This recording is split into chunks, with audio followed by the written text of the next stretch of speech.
عمر بن عبدالعزیز کے پاس ایک عورت آئی جس کی 5 جوان بیٹیاں تھیں۔ خاوند فوت ہو چکا تھا۔ وہ جس کے پاس جاتی سب خوش آمدید کہتے، لیکن یہ خوش آمدید اس کے لیے نہیں تھی، اس کے غریبی کے لیے نہیں تھی، اس کی خوبصورت جوان بیٹیوں پر گندی نظر ڈالنے کے لیے ہوتی۔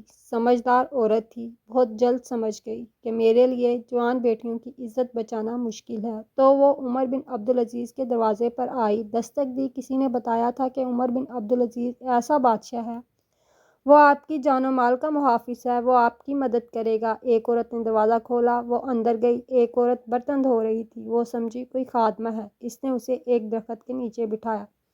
تو اس نے پوچھا، امیر المومنین کہاں ہے؟ اتنے میں ایک آدمی اندر آیا جس کے کپڑے پھٹے ہوئے تھے اور کندھے پر ایک گٹھڑی تھی۔ وہ گٹھڑی اس عورت نے لے لی۔ وہ ایک درخت کے نیچے بیٹھ گیا تو وہ عورت سوکھی روٹی اور سرکہ لے آئی۔ وہ عورت سمجھی کوئی غلام ہے۔ جب وہ کھانا کھا چکے تو اسی عورت نے آواز دی، امیر المومنین مہمان آئے ہیں۔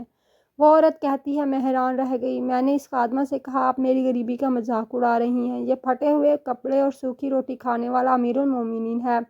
تو اس نے کہا کہ اللہ کی قسم یہی امیر المومنین ہے۔ میں جب ان کے قریب گئی تو اس میں اتنی حیا تھی کہ اس نے اپنی نظریں جھکا لیں۔ فرمانے لگے، کیسے آئی ہو؟ میں نے کہا، یہ میری بیٹیاں ہیں، میں غریب ہوں، بیوہ ہوں، میرے پاس ان کے لیے کچھ نہیں۔ میرا خیال تھا کہ امیر المومنین میری تمام بیٹیوں کے لیے 100 دینار لکھ دے تو کافی ہے۔ اس نے قلم اٹھایا، میری ایک بیٹی کے لیے 1 سال کے لیے 1000 دینار لکھ دیے۔ میں نے دوسری کو آگے کیا، اس نے اس کے لیے بھی 1000 دینار لکھ دیے۔ میں نے تیسری چوتھی کو آگے کیا، اس نے ان کے لیے بھی 1000 دینار لکھ دیے۔ جب وہ لکھ رہے تھے میں اللہ کا شکر ادا کرتی رہی، اور جب 5ویں بیٹی کے لیے دینار لکھنے کے لیے قلم اٹھایا تو میں نے امیر المومنین کا شکریہ ادا کیا۔ اس نے قلم واپس رکھا۔ میں نے پوچھا، امیر المومنین کیا ہوا؟ تو فرمانے لگے، میں نے 4000 دینار آپ کے لیے لکھے تو آپ نے اللہ کا شکر ادا کیا۔ اس دفعہ آپ نے میرا شکر ادا کیا، قیامت کے دن اللہ مجھ سے پوچھے گا، 1000 دینار تم نے میرے لیے نہیں لکھے، اپنی خوش آمدی کے لیے لکھے۔